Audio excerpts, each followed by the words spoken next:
Women's premier league 2026 season climax కు చేరుకుంది. స్మృతి మంధాన నేతృత్వంలోని రాయల్ ఛాలెంజర్స్ బెంగళూరు ఇప్పటికే అద్భుతంగా రాణించి నేరుగా ఫైనల్ కు దూసుకెళ్లింది. ఆర్సీబీ ఇప్పటి వరకు 8 మ్యాచ్లు ఆడి 6 మ్యాచ్ల్లో విజయం సాధించి 12 పాయింట్లతో పట్టికలో అగ్రస్థానంలో నిలిచింది. 2వ స్థానంలో గుజరాత్ జట్టు ఉండగా 3వ స్థానంలో ముంబై జట్టు ఉంది. లీగ్ దశలో మరో 2 కీలక మ్యాచ్లు మిగిలి ఉండగా మిగిలిన 2 ప్లే ఆఫ్స్ స్థానాల కోసం ఢిల్లీ, ముంబై, గుజరాత్, యూపీ జట్ల మధ్య తీవ్ర పోటీ నెలకొంది. WPL నిబంధనల ప్రకారం పాయింట్ల పట్టికలో అగ్రస్థానంలో ఉన్న జట్టు నేరుగా ఫైనల్స్ కు వెళ్తుంది.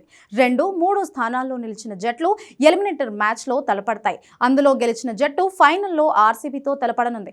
గుజరాత్ జట్టు ప్లే ఆఫ్స్ చేరడం దాదాపు ఖాయంగా కనిపిస్తుంది. ముంబై ఇండియన్స్ తో జరిగే మ్యాచ్ లో గెలిస్తే గుజరాత్ అధికారికంగా ప్లే ఆఫ్స్ చేరుతుంది. ఒకవేళ ఓడిపోయినా చివరి మ్యాచ్ లో యూపీ వారియర్స్ చేతిలో ఢిల్లీ క్యాపిటల్స్ ఓడిపోవాలని వారు కోరుకోవాల్సి ఉంటుంది. డిఫెండింగ్ ఛాంపియన్ ముంబైకి నేటి మ్యాచ్ చావో రేవో లాంటిదే. గుజరాత్ జైన్స్ పై విజయం సాధిస్తే ముంబై నేరుగా ప్లే ఆఫ్స్ కు అర్హత సాధిస్తుంది. ఒకవేళ ఓడిపోతే ఢిల్లీ క్యాపిటల్స్ కూడా తన చివరి మ్యాచ్ లో ఓడిపోవాలి. అప్పుడు నెట్ రన్ రేట్ ఆధారంగా ముంబైకి అవకాశం ఉంటుంది.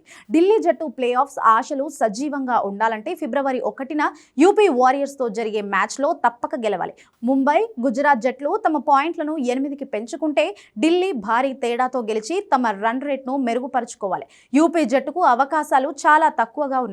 వారు ముందుకు వెళ్లాలంటే అద్భుతం జరగాలి. తమ చివరి మ్యాచ్ లో ఢిల్లీని భారీ తేడాతో ఓడించాలి. అదే సమయంలో గుజరాత్ జట్టు ముంబైని భారీ ఓటమికి గురి చేయాలి. అప్పుడు అందరూ 6 పాయింట్ల వద్ద నిలుస్తారు. నెట్ రన్ రేట్ మెరుగ్గా ఉంటేనే యూపీకి ఛాన్స్ ఉంటుంది.